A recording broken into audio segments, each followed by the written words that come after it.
Aquarius, I shuffled the cards and laid them out to save some time. I'm using a Celtic 10 card spread to look at past, present, and future influences for the week.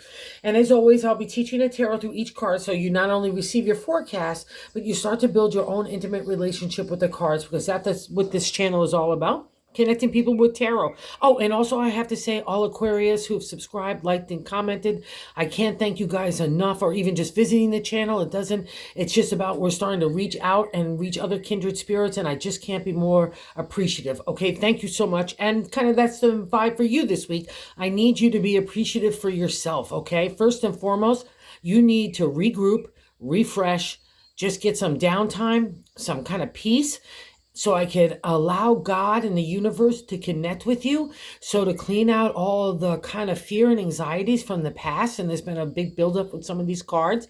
But now it's kind of shift is changing. You've been really having all that faith and hope in God to move ahead. And now it's starting to get played out. But the first thing that needs to happen is you need to kind of rest a little bit, because I see that you're kind of losing that love and feeling. It's really what the kind of cards say.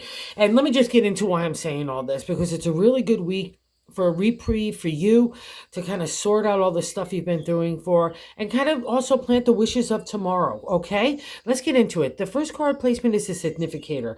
It's the Temperance card, the major arcana card. So it's a life lesson. It's the flow of emotion, right? I want to make sure everyone's okay. I'm trying to make sure Sally over here is, mom over there, and my work and myself and all those other kinds of things that could pull and push and, cause us friction in our life with responsibilities, obligations, right? And we can feel like we're missing potential, all right? And that's kind of why I need you to have the refresh, the kind of repost this week, okay? You just need to chill and get into you and get into that connection with God, the universe, whatever your language is, because there's answers there, and I want you to start to get them. But again, it's a clearing out first. And that's the Temperance card, is giving that indicator that your emotion is wearing thin.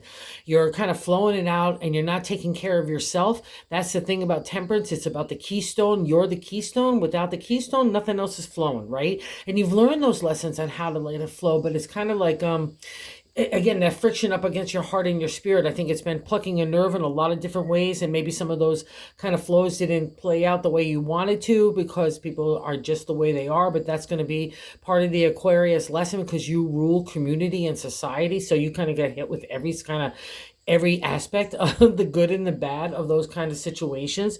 But let's not kill your heart, because the heart is going to lead this week to get that connection, okay? And the reason why I was saying that is the crossing card is the second position is the Queen of Cups. So more love, unconditional love, giving love. She's ethereal. She's really more loving than the Temperance, because Temperance does it not only out of love, for sure, like to the people that they really care about, but it also is obligation, responsibility, the things that we see in our heart and our head that we want to do the right thing. And that's a beautiful thing, and that gets rewarded as well. So don't let the Queen sit and block the Temperance from giving you self-love. Maybe you're feeling like you're not worthy of the Queen, that you don't need to give yourself time for self-love, that you've got all the wherewithal to handle anything. We're going to visit that in a second as well. But I'm saying no, because if the Queen is crossing, she's not serving the Temperance in the way to help her make that kind of emotional flow, while at the same time taking care of you. So I just need you to get to the Queen. And also, too, for those of you that maybe are looking in relationship or whatever, maybe you're feeling like you're not having a Queen because of obligations and responsibilities to other people. I'm not going to buy into that either, because part of the reading says that you're just not even ready for that anyway. You need to have a little bit of dose of self-love, self-esteem, and get that kind of self-confidence rocking again, all right? It's been not damaged, it's been tested and tried for purpose here. Okay, so let's even get into that why too. It's all about new starts. And so let's get the loving feeling going, okay? However you need to do that, Aquarius. And I'll also say this, because Aquarius rules our thoughts. You have to learn emotional flow. You will do everything sometimes to put your distance, like not feeling vulnerable, not wanting to deal, putting an arm's length, especially after some of the hurt some of you have been through. I get it, but that's the kind of reflection of this. You're kind of going to the non-exalted state of shutting down and just looking everything is a burden. And I don't have my love. I'm not having any nurturing vibes on my end. And the only one that can nurture themselves first and foremost is yourself. So I need you to start there, because God's got some new stirrings here. And the third card placement is the Ace of Pentacles. It's the upsurge of energy in the material. Pentacles are earth signs. It's the domain of the like home, family, relationship, career, our bodies, the way we want to be in society, the way we're even thinking. And he's coming out of the water. So it's a kind of a youthful approach to kind of making something materialize in the material world, right? It's really beautiful. He's got that big coin of gold coin. And I know a lot of you have been focused on the gold coin. That's also going to be kind of a societal lesson for you, just because the way that Uranus is your ruler and all that is into play. So you just got to like, go with the flow and learn the lessons. But again, self-love is going to be the first and foremost thing for you. Okay. And you want that new stirring. That's what the ace is saying. And that's the third card placement, like to me, God's way of how to navigate the week. So keep your thoughts on the positive and keep your thoughts on the potential for tomorrow, because something is stirring. And also say it's kind of stirring right now. And that's why God needs you to kind of take that reprieve to kind of get to connected to you, because there's a message for you, but you're like scattery and your heart's not even in it right now. So I need to get your heart engaged. It's going to be paramount. In the fourth card position, I like to say in the base of the matter, it's the base of the matter rather than reading it. I like to say it's the gut feeling, is the Queen of Wands. And that's you, Aquarius. You're ready to rock and roll. You know you've got really something to offer. She's the lioness in the area of the creative. That's the Wands domain. Also, too, she's favorable when we're selling ourselves or our ideas. She's favorable for advertising, marketing, promotion, PR. Even if you're looking for a new job or whatever, don't be afraid to put the flair there. Don't be afraid to put your best foot forward or tell yourself that it has to be like that Aquarian way. It only should be practical and, dry and statistical. And that's all great. But these guys say not only with heart, but the heart spurs the creative, right? So that's why she needs the queen to be flipped on the side so she could help the Queen of Wands to get that creative endeavor, just out there into the universe, because it's a beautiful light. It's like a warm fire on a cold day. Everybody gravitates to the queen. And it's not because of the way we look, but it's because of that inner confidence that we have from having tough stuff. And that's where we're going to go next in this next part of the reading. But that's in you, so believe it. And that's really been where the kind of the self-doubt has been building up in Aquarius. You've kind of had some really kind of emotional, material hits, all sorts of different stuff. Again, the community vibe you're going to have to encounter. But it's starting to wind up into a new chapter. So I want you to kind of put those lessons and experiences in a little file. You know what I mean? File them away, learn from them. But let's get ready for the next thing, because all that hard stuff was meant to temper you in a way to give you that self-confidence so you could be the queens and to move forward to take advantage of the new opportunities that are coming your way. But if you're all doom and gloomy and you have your head down, like, I can't maintain this emotion, I can't do this or that. No, it only starts with you. The only one that can control those thoughts is you, and you rule thoughts. And this is why I know it's been so hard for you, okay? And the fifth card placement is the moon. It's mama. It's the tides of feeling are sometimes flowing in and out. But I like to use with the moon. She's one of the toughest cards in the tarot to me, because you're kind of floating on the water, minding your own business. Everything seems really nice and jolly. And all of a sudden something grabs you by the ankles and brings you underneath. You can't get your footing. You can't get your hands on anything. You can't see anything. And the moon is not a small time mark. It's a long time. She wants to scare the living daylights out of you so you're not scared anymore. How do you think you build up that inner confidence and that inner self-esteem, or even that inner self-love? When you have encountered the moon, you've encountered all the deep shadowy lands that we need to encounter. Again, Aquarius, you're going to have the good and the bad of all society, right? And you need to see it. But now when she appears in a reading for me, and especially in the fifth card placement, because that's a past reflection, what's leaving out of your life right now, is she's a past reflection to me too. She's like rebirth. She's giving you new life and the new potential and new opportunity. So I want you to really kind of like settle in and figure out what that is. But we also kind of need to get our sea legs, the land legs rather bad. That's because we've been at sea for too long and we're a little wobbly, and I need that regrouping really is like that refresh comes out of all that. And also I'll say this, the moon card is kind of like a karma card to me, really, actually, because it's so tough, because you can't get to the moon card unless you've taken up the challenges. So it says so much about who you are as a person, right? And now she wants to light your way into the future and give you that renewed energy, right? And this is so nice in the sixth card placement. We got a reflection of that. is the Four of Wands. It's a firm foundation in your creativeness, right? Your creative ideas, who you are, how you want to live your life, even too, falls under that for Aquarius. It's all thing, because life is can be art for you guys. It's what makes you so special. And I kind of want you to kind of get into that vibe instead of looking at like everything so heavy duty, right? Because then you're not going to see the potential or the opportunities, or you won't even take the effort to do it, right? You'll say, no, I'll do it tomorrow, this and that. And I get that, but I need like a rest that also is proactive in the mind. Okay, that's the reflection of the four. You can build on it, but you can't stay there in your like, oh, I made all these accomplishments. Where am I going to go next? It's never going to be the same way. That's a non-exalted state. Okay, so I don't want you buying into any of that, especially when we're coming out of the moon. We could tell ourselves like, oh God, I can't even deal with anything. But you need to deal with you. Okay, that's the first and foremost. You don't have to deal with anybody else. Take care of your obligations. Get your head set and straight. Okay, that's the thing. I need the balance in the head, because that's going to affect the words and the actions, the approach and the attitude, including how you talk to other people and interact with them, or even most importantly, how you talk to yourself. And that's the four's validation that you've got it going on. You've got that firm foundation in the creative. And it also comes out of kindred spirits. It's a time to look around at the people and situations. Another kind of reflection time, like to take the time to do that, not only to pat yourself on the back, how far you've come and where you still need to go, because four is only in the part of the minor arcana, right? The first part of the numbers. But you've also met kindred spirits. You've learned people and situations who you want and who you don't want.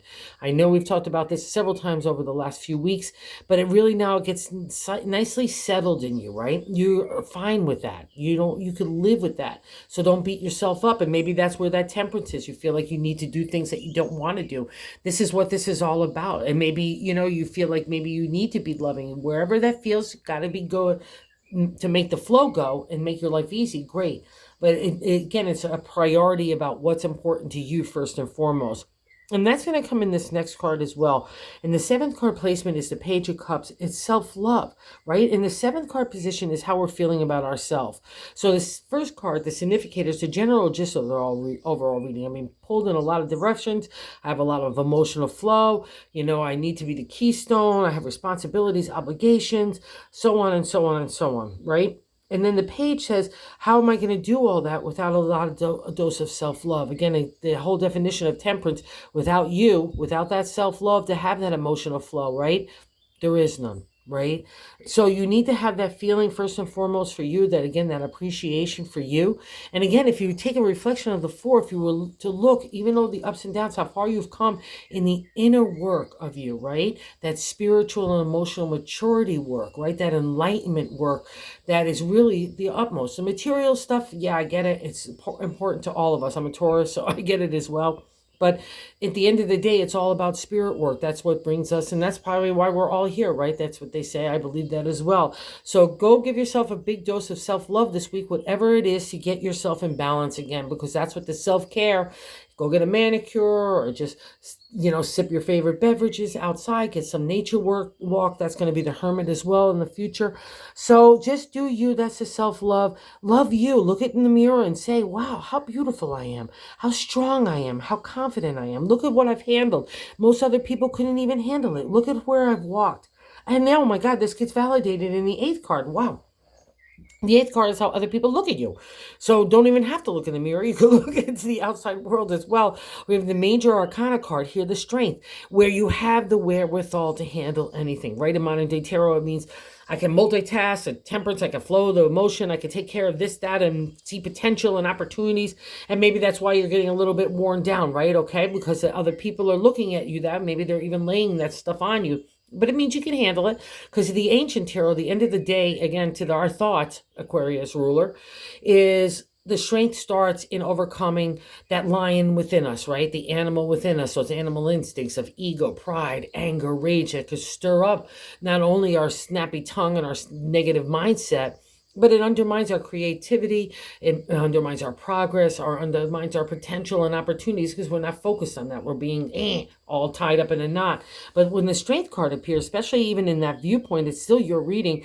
That's how other people look at you, that you have mastered the tongue. You have mastered the mindset, right? In the older decks, you'll only see the strength card where it's a woman, actually, just gently closing the lion's mouth. She doesn't have to use force or anything because she has mastery of thought. That's so much what tarot is why you're going through those life lessons, so you could keep your mind in balance and in check and in betterment and in positivity, so you're not kind of being pulled in different directions, including emotionally feeling. And if you're engaging in people and not in a healthy way, that's definitely a sign to kind of shut that stuff down, right? You could have feeling, but don't have emotion, especially if there's work stuff that's plucking a nerve, right? And it means that you have it. So other people are looking at you as a mastery of thought. So if you're dealing with shady, McGady people, I know some of Aquarius are, just doesn't matter. You can stay silent, right? Too. That's its own tool. There's wisdom in silence as well, right? And that throws people off that want to engage in that emotional drama. Don't. So that's another reflection. They would see you as that way. So use it to your advantage wherever you can. But most importantly, embrace it for yourself and to build up that confidence. It's standing on top of the self-love. You've earned it in some way, shape, or form. Other people see it. So buy it into yourself to build up that inner self-esteem for you. Okay, Aquarius? And here's another reflection of how you want to just fly. And our hopes and fears is the Ace of Wands. So a lot of creative energy this week, which is really nice. It's kind of stirring out the debris of yesterday. It's like cleaning out a pond. You're getting all that muck out of there to get a whole new environment going. And that's the Ace. And what's nice in my deck, he's the Emperor, so I'm good for business law and contracts. I'm good for legalities. I'm also a good mentor, teacher, leader. That was probably why it's sitting on top of the Strength card. You don't get to that kind of position, in especially other people's eyes, unless you've mastered the tongue and it being able to be fair and just, and also with the heart. Maybe that's why God's focusing on this as well this week, okay? So believe in you. He's got the world in one hand. He's got the accomplishments over his shoulder. He stands steady on a rock. The mountaintop has been achieved. Let's go on to the next journey. That's what the Ace of Wands is. It gives you that energy as well. It's kind of like a little dose of caffeine. Whew, all of a sudden, my creative ideas are ready to fly. And once we kind of get out of this muck, and get the rewards of the moon, it really starts to move us in a new way. But then I hit the brakes here. Oh my God, 10. I don't really look at the cards when I lay them out. I like to be surprised. So you're all like, get ready to go. But now again, I'm telling myself I'm too tired. It's like another extension of the Temperance at 10. And the Nine of Wands, the 10th position is the outcome card. And the Nine of Wands is getting to the completion state of the creative, right? So one life cycle is ending in that creative way, whether it's work or family, relationship, yourself, the way you're treating yourself, thinking yourself, eating and all that kind of stuff. That would fall under the Wands, but don't tell yourself that's the downfall of the Wands. We can get caught up like, well, I've already done so much and I'm doing so much right now. I can't do another thing. No, and progress can't be made unless you give yourself the time to start to think about where that progress needs to be made, right? You keep putting excuses in front of your own happiness, and that can't happen anymore. And it's all because you've just been through stuff. I get it. We've all been there, done that, but this is your been there, done that, and you're doing okay. And that's a reflection of the 9. All your wands, maybe your sails in my deck are a little torn and tattered, but all your wands are there. Okay. And that's the life lessons. Again, as Aquarius, you're going to get it all. You rule the world. So just face that. Look at what the acknowledgement and the enlightenment that came out of those moments. It has grown you for your betterment. So use that to harness your energy, to heal yourself, give yourself a pat on the back, cut yourself some slack, give yourself some space to move and maneuver. If you have to prioritize your day, to schedule some time for yourself, that's necessary. Do whatever it is, because you've learned this stuff. That would be a reflection of the 9. And also, too, the nice thing about the 9, you're going into safe harbor. You're ready to get on land again. And when the water bearer gets like that, she's ready to start the flow of emotion to humanity to rise us all up above. So take a look like that. And I'm going to validate that well in the bonus card, the Major Arcana card, the Hermit. So we had 3 Major Arcana cards. So that's pretty nice. It's an indicator of the life shift that's taking place and the life lessons that you've learned. They're kind of all either present or like the moon, the past reflection. And the Hermit is handling now. He's also in modern day tarot and even ancient. He's the guide. He's moving forward. He needs to kind of seek isolation time, to regroup, to connect with God in the universe, to kind of decipher all the messages and lessons and, things that he's experienced. That's the Hermit, you know what I mean? But to me, I take it a little bit deeper. It's like the spiritual warrior to me, because he cuts away the BS with that sheet. He's got that raven on his shoulder, a unique connection to God. In the tarot especially, it would be a reflection of kind of all those spiritual arts being utilized to understand how we have to function in the world and how we want to make ourselves better in our own lives and other people's. That would be the journey of tarot as well. And it gets reflected in the hermit that you've earned those props. And he has something to say. He's got something to share. He's got that light of wisdom. And that can be also scary too, because I've been through spiritual warfare, and now the path is only lit by this light. But that's okay. That's the hope and faith coming forth, right? And I guarantee you've been probably relying on a lot of it, and you're probably just getting your last nerves plucked. And that's part of the end change of a cycle to get you to move and decide what you want first. So this week is just about taking the hermit, right? Patting yourself on the back, knowing how far you've come, because you don't reach the hermit with the easy stuff. It is going to be the tough stuff that brings you to your knees, like the moon, okay? Until now you're out of it. And now God's saying, I didn't mess with you, Aquarius, to mess with you. I messed with you to change you. So what do you want to go do next? And if it's service to you and to others, all the big benefit, that's the hermit. Okay, so have a really good week, Aquarius. You really deserve it as well. It's all about you this week. That's the only thing you need to do is put you first, and the rest will follow. Okay, have a good week, guys. It's thank you so much for everybody again for subscribing and liking if you feel so inclined. If you haven't, do so. Thank you so much, and have a good one, guys.